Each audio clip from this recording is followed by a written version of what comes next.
안녕하세요. 예레미야 34장 시작합니다. 드디어 예루살렘의 멸망이 코앞으로 다가왔습니다. 바벨론 군대가 유다의 성읍들을 점령하고 이제 남은 성읍은 예루살렘과 라기스와 아세가 성읍 세 곳만 남아있는 상황이랍니다. 하나님은 예레미야에게 시드기야 왕에게 가서 이 성은 멸망하고 너도 바벨론으로 끌려갈 거니까 대항하지 말고 순순히 항복해라. 그러면 너는 칼에 죽지 않고 포로지에 가서도 평안히 살다가 죽을 것이고 백성들도 너의 죽음을 슬퍼하며 선왕에게 하듯이 애통해 할 거다 라고 말해주라고 하셨습니다. 하나님은 마지막까지 시드기야 왕에게 기회를 주려고 하셨지만 시드기야는 끝까지 하나님을 신뢰하지 않았고 결국 항복하지 않고 도망가다 붙잡혀서 두 아들의 죽음을 보게 되고 자신은 두 눈이 뽑힌 채 끌려가게 되었습니다. 다음 8절에서 22절은 히브리 노예 해방의 언약을 깨뜨린 유다 백성들을 질책하시고 그들을 심판하신다는 내용인데요.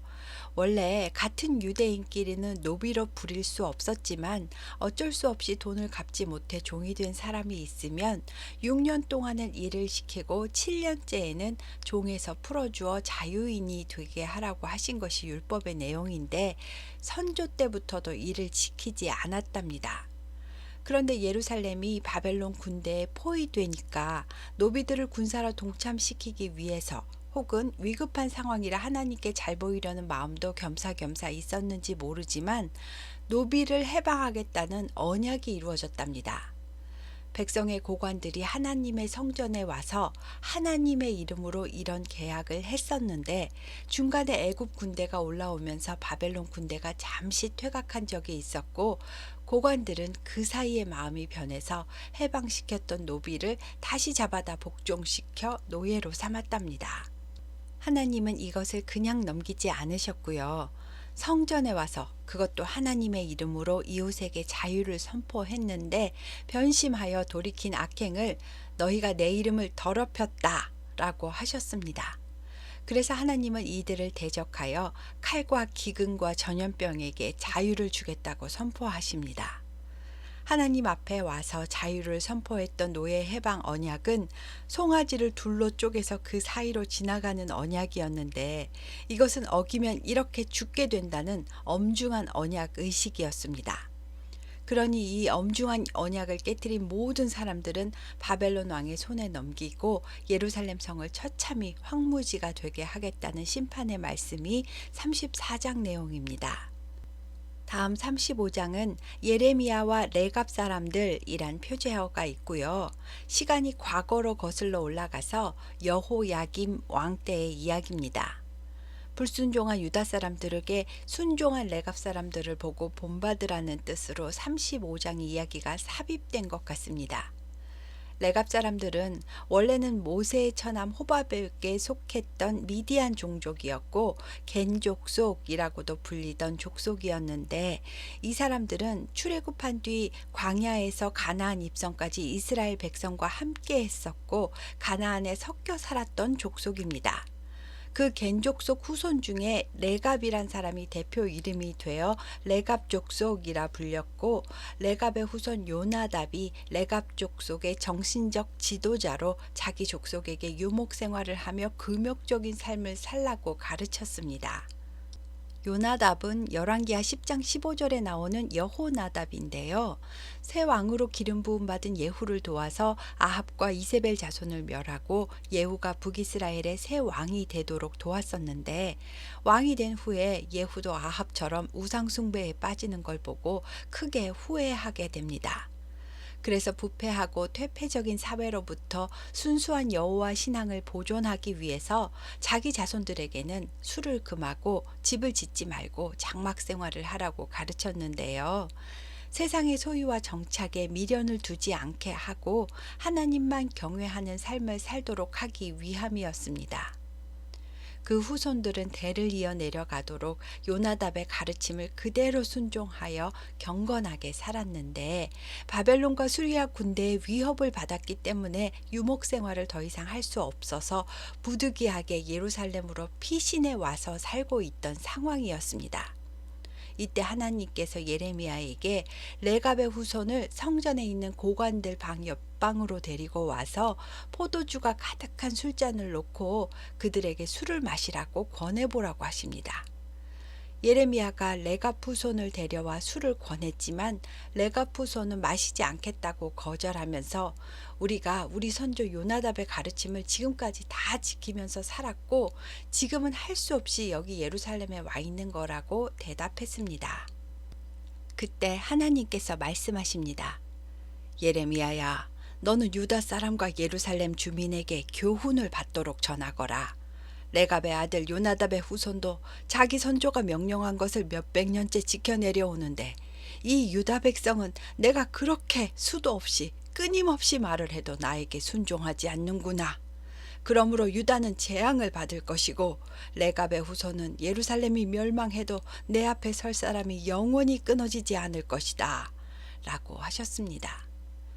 실제로 집 없이 장막에 거주하며 빈천해 보이는 생활을 했던 레갑 후손들은 거의 포로로 끌려가지 않았고 예루살렘에 남겨지게 되었습니다.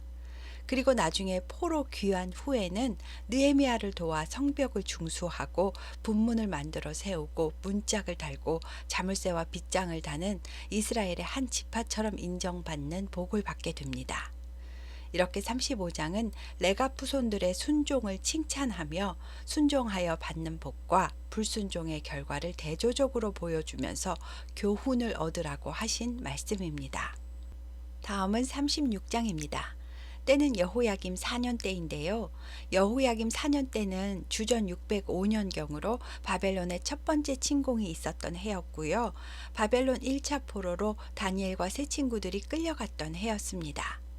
하나님께서는 예레미야가 처음 사명을 받았던 요시야 13년 때부터 현재 여호야김 4년 때까지 약 25년간에 하나님께서 일러주신 모든 말씀을 기록하라고 하십니다. 유다 사람들이 이 기록된 말씀을 듣고 각기 악한 길에서 돌이킨다면 하나님께서 그 악과 죄를 용서하려 하신다고 말씀하셨습니다. 그래서 예레미야는 네리야의 아들 바룩을 불러서 하나님께서 하신 모든 말씀을 기록하게 했습니다. 그런데 그때는 예레미야가 가택연금 상태라서 집 밖으로 나갈 수가 없는 상황이었고 예레미야가 바룩에게 금식일이 되면 성전에 가서 백성 앞에서 이 책을 낭독해라 라고 했습니다. 1차 바벨론 포로로 끌려간 1주기가 되는 때인 여호야김 5년 9월에 예루살렘 모든 백성과 유다 성읍에 금식이 선포되었는데요.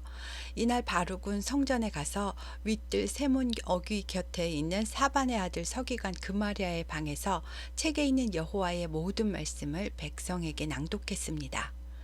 그 방에 있던 그마리아의 아들 미가야가 그 기록된 말씀을 다 듣고 나서 왕궁에 있는 고관들한테 갑니다.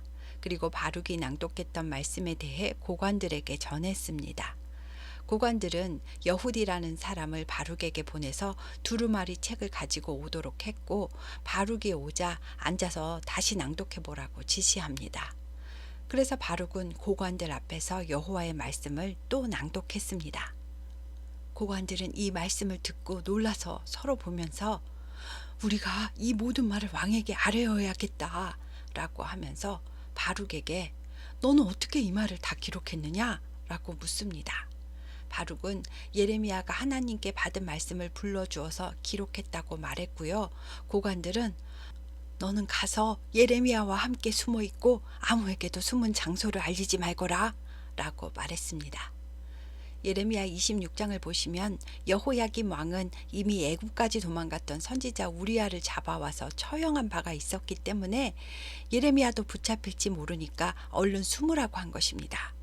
그리고 두루마리는 서기관 엘리사마의 방에 보관하고 고관들만 왕 앞에 가서 이런 일이 있었다고 보고를 했습니다. 하나님의 뜻이 이러하니 우리가 민족적인 회개를 해야 하지 않겠냐는 뜻에서 보고한 것입니다. 이 말을 들은 여호야김 왕은 여후디에게 그 두루마리를 가져오라고 했습니다. 여후디가 가져오자 낭독하라고 합니다. 여후디가 한 서너 쪽을 낭독하자 왕은 그 읽은 부분을 칼로 도려내어 불 피워 놓은 화로에 던져 태웁니다. 여호야김 왕은 말씀이 적힌 두루마리를 이렇게 모두 태워버렸습니다. 왕과 그의 신하들은 하나님의 말씀을 전혀 두려워하지 않았고 오히려 조롱하듯이 칼로 도려내어 태운 것입니다. 고관 엘라단과 들라야와 그마랴가 두루마리를 태우지 말라고 말려도 왕은 듣지를 않았고 오히려 서기관 바룩과 예레미야 선지자를 잡아들이라고 명령했습니다. 하지만 하나님이 숨기셨기 때문에 바룩과 예레미야는 잡히지 않았습니다. 하나님은 예레미야에게 두루마리를 다시 기록하라고 말씀하셨고 여호야김 왕에 대해서는 다시는 그의 후손이 왕위에 앉지 못할 것과 여호야김의 수치스러운 죽음을 예고하십니다. 여호야김은 그래서 죽어서도 시체가 매장되지 못할 것이고 낮에는 햇볕에 밤에는 추위에 노출되도록 하신다고 하셨습니다. 그리고 여호야김의 아들 여호야기는 왕이 된 지 석 달 만에 폐위되어 바벨론 포로로 끌려가게 됩니다. 그리고 예레미야는 새 두루마리를 가져다 불에 태워진 두루마리의 모든 말씀을 다시 기록하게 했고 처음 것에 다른 여러 말씀들을 더욱 많이 추가하여 기록했답니다. 다음은 37장입니다. 여호야김이 죽고 그의 아들 고니야라고도 불리는 여호야긴이 왕이 되었지만 3개월 만에 2차 바벨론 포로로 끌려가고요. 바벨론 왕은 요시야의 아들이며 여호야긴의 숙부인 mat단이야를 왕위에 앉히고 이름을 시드기야로 바벨론식 이름으로 바꿔 부르게 합니다. 37장 1절은 시드기야가 왕이 되는 당시의 일을 설명하고 2절은 시드기야가 왕으로 임명된 후에 그도 역시 선왕들과 마찬가지로 여호와의 말씀을 무시하고 불순종했다라고 유다가 민족적 파멸에 봉착하게 된 근원적인 이유부터 설명하는 내용입니다. 그리고 3절부터는 시드기야 통치하에서 예레미야가 당한 고난에 대한 이야기입니다. 시드기야는 선지자 예레미야에게 사람을 보내서 너는 우리를 위하여 우리 하나님 여호와께 기도해라 라고 했다는데요. 평소에는 하나님의 말씀을 거부하면서도 중보기도는 또 해달라고 부탁을 합니다. 그때는 애굽 군대가 올라온다는 소식을 듣고 바벨론 군대가 잠시 퇴각하던 때였다는데요. 하나님께서 예레미야에게 애굽 군대가 올라온다고 좋아할 것 없다. 잠시 퇴각한 바벨론 군대는 다시 돌아와 예루살렘을 치고 빼앗고 불사를 것이다 라고 말씀하셨고 시드기야에게 이 말을 전하라고 하셨습니다. 어느 날 예레미야는 바벨론 군대가 퇴각한 틈을 이용해 고향 베냐민 땅에 집안의 상속 재산을 받을 일이 있어서 예루살렘 성 북쪽에 있는 큰 성문인 베냐민 문을 통과하려고 나갔습니다. 그런데 문지기의 우두머리인 이리야라는 사람이 예레미야를 붙잡아 못 지나가게 하고 당신은 지금 바벨론 군인들에게 항복하러 가는 것이 아니오 라고 모함했습니다. 예레미야가 아니라고 해도 이리야는 예레미야를 끌고 고관들에게 가서 예레미야가 바벨론 군대에게 항복하러 가는 걸 제가 붙잡았습니다 라고 고합니다. 고관들은 노여워하며 예레미야를 때리고 서기관 요나단의 집에 있는 웅덩이에 가두었다는데요. 이 요나단의 집에는 큰 뚜껑 씌운 웅덩이가 있었는데 이것을 감옥으로 사용하고 있었습니다. 그리고 여러 날이 지났습니다. 시드기야 왕도 예레미야가 갇힌 것을 알고 있었을 겁니다.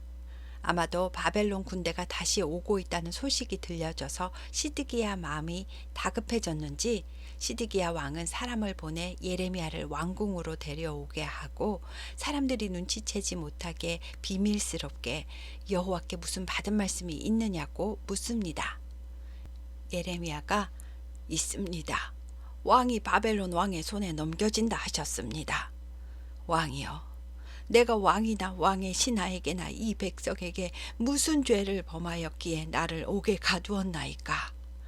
바벨론 왕이 다시 치러 오지 않는다고 예언하던 왕의 선지자들은 지금 어디 있습니까? 왕이시여, 이제는 저를 제발 믿어 주십시오. 저를 제발 서기관 요나단의 집으로 다시 돌려보내지 말아 주십시오. 내가 거기서 죽을까 하나이다 라고 말했습니다. 시드기야는 왕궁의 경호원들이 머무는 감옥들에 예레미야를 가두고 죽지 않을 정도로만 매일 떡 1개씩만 넣어주었답니다. 그래서 성중에 떡이 떨어질 때까지, 그러니까 성이 포위되어 더 이상 먹을 것을 구할 수 없을 때까지 예레미야는 실내도 아닌 바깥뜰에서 오랫동안 갇혀 지내게 되었답니다. 다음은 38장입니다. 시위대 뜰에 갇혀 있는 상태에서도 예레미야는 계속 멸망을 예언합니다. 갈대아 사람, 즉 바벨론 군사에게 항복을 하면 그들이 성은 불태워도 노략물을 챙겨가는 것처럼 항복하는 사람은 죽이지 않고 살려둘 테니 목숨은 건질 것이라고 외쳤습니다. 이 말을 들은 고관들은 시드기야 왕에게 가서 왕이여, 예레미야를 죽이십시오. 예레미야는 백성의 평안을 구하지 않고 재난을 구하며 민심을 어지럽히고 있습니다. 라고 했습니다. 시드기야는 예레미야는 그대들의 손에 있으니 그대들이 알아서 하시오. 라고 대답했습니다. 고관들은 예레미야를 끌어다 감옥들에 있는 왕의 아들 말기야의 구덩이에 줄로 달아내려 가두었다는데요. 혼자 힘으로는 도저히 나올 수 없는 깊은 구덩이였고 바닥은 진창으로 질척한 상태였답니다. 그런데 38장 26절에 요나단의 웅덩이로 다시 되돌려 보내지 말라고 하는 걸 보면 37장에 갇혀있던 요나단의 뚜껑 씌운 웅덩이와 말기야의 구덩이가 같은 웅덩이였거나 그 근처에 있던 웅덩이였을 것 같습니다. 이스라엘 사람들은 물이 귀하기 때문에 웅덩이를 깊게 파고 안쪽에 석회를 발라 물을 저장해 사용하곤 했는데요. 아마도 터진 웅덩이여서 물은 없고 바닥은 진창인 그런 웅덩이였을 겁니다. 예레미야를 칼로 죽이면 선지자의 피를 자기들 손에 묻힌 것이 되니까 이렇게 가두어서 천천히 죽어가도록 한 것입니다. 안 그래도 하루에 빵 한 조각밖에 못 먹어서 깡마르고 영양실조인 예레미야가 햇빛도 없는 축축한 진창 속에 갇혔으니 얼마나 힘들었을까요? 그때 왕국 내시였던 에벤멜렉이라는 사람이 이 소식을 듣고 시드기야 왕에게 가서 왕이여, 고관들이 예레미야에게 행한 모든 일은 악한 일입니다. 안 그래도 성중에 떡이 떨어졌는데 구덩이에 예레미야를 던져 넣었으니 예레미야는 거기서 굶어 죽을 겁니다. 라고 말했습니다. 시드기야는 에벤멜렉에게 너는 여기서 30명을 데리고 가서 예레미야가 죽기 전에 구덩이에서 끌어내오라. 라고 했습니다. 언제는 고관들 맘대로 하라고 했던 시드기야가 다시 30명이나 데리고 가서 구해오라고 하는 걸 보니 시드기야는 고관들의 말에 휘둘리는 나약하고 불안한 상태의 지도자였던 것 같습니다. 게다가 고관들은 친애굽파였고 바벨론 왕이 세운 시드기야 왕은 백성들의 눈치를 살피는 상황이었고 예루살렘 성은 바벨론 군대가 에워싸고 있고 그동안의 예레미야 예언은 다 맞았고 하니 시드기야도 두렵고 불안한 마음이었을 겁니다. 내시 에벤멜렉은 왕궁의 곳간에서 헝겊과 낡은 옷으로 밧줄을 만들어 예레미야의 겨드랑이에 끼우게 해서 기운 없이 늘어진 예레미야를 끌어올려 구출합니다. 그리고 다시 시위대 뜰에 머물게 했습니다. 시드기야는 사람을 시켜 예레미야를 성전 셋째 문으로 은밀히 데려오게 해서 여호와께서 또 하신 말씀이 있는지 한마디도 숨기지 말고 해달라고 말을 했습니다.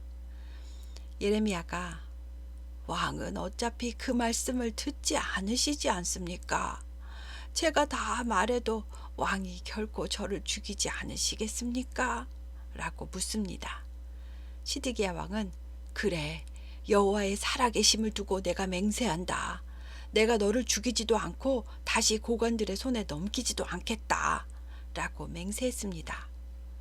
그래서 예레미야가 하나님의 말씀을 전하는데요.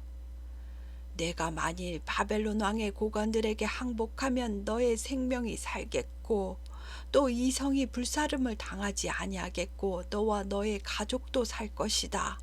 하지만 네가 만일 항복하지 않는다면 이 성은 갈대아인의 손에 넘어가리니 그들이 이 성을 불사를 것이며 너는 그들의 손을 벗어나지 못하리라 라고 말씀하셨다고 전했습니다. 이 말을 듣고 시드기야가 사실 내가 두려워하는 것은 이미 바벨론 군대에 항복한 유다 사람들이다. 내가 항복하면 바벨론 왕이 나를 이미 항복한 유다 사람들과 함께 둘 것인데 그들이 나를 얼마나 조롱하겠느냐 라고 하며 나중에 손가락질 당하고 체면 구길 것을 두려워한다고 대답했습니다. 예레미야가 요시야 13년 때부터 지금 시드기야 말년까지 약 40년간을 선지자 활동을 했으니까요. 일이 되어가는 정황을 보고 예레미야 말대로 살기 위해서 바벨론에게 항복한 백성들도 있었을 겁니다. 예레미야는 하나님께서 왕을 그들 속에 두지 않을 것이니 걱정하지 마시고 항복하십시오. 왕이여, 여호와의 목소리에 순종하소서. 그리하면 왕이 복을 받아 생명을 보존하시리이다. 왕이 항복하기를 거절하시면 여호와께서 내게 보이신 대로 될 터인데 예루살렘 궁이 불에 타고 왕의 가족들도 무사하지 못하며 성중에 있는 모든 유다 여인과 어린 자녀들이 끌려갈 겁니다. 라고 간절하게 하나님의 말씀에 순종하라고, 아직 늦지 않았으니 항복하라고 호소했습니다. 하지만 시드기야는 하나님의 말씀보다 세상 사람들의 평판과 시선이 더 두려웠습니다. 예레미야에게 너는 이 말을 아무에게도 말하면 안 된다. 고관들이 너에게 와서 내가 너와 무슨 말을 했냐고 물어도 절대 사실대로 말하지 말고 나를 요나단의 집으로 돌려보내지 마옵소서. 내가 거기서 죽을까 하나이다 라고 말했다 하거라 하면서 왕궁으로 돌아갔습니다. 다시 시위대 뜰에 있게 된 예레미야에게 고관들이 찾아와 왕과 무슨 말을 했냐고 다그쳐 묻습니다. 예레미야는 왕이 시킨 대로 대답했고 고관들은 더 이상 캐묻지 않고 돌아갔답니다. 이렇게 예레미야는 예루살렘이 함락되는 그날까지 시위대 감옥들에 머물게 되었다라는 이야기가 38장의 이야기입니다. 20대 초반에 예언 사역을 시작한 예레미야는 지금 60대에 힘없는 노인이 되었습니다. 오늘은 34장부터 38장까지 했습니다. 39장부터는 예루살렘 함락과 그 후의 일들이 펼쳐집니다. 감사합니다.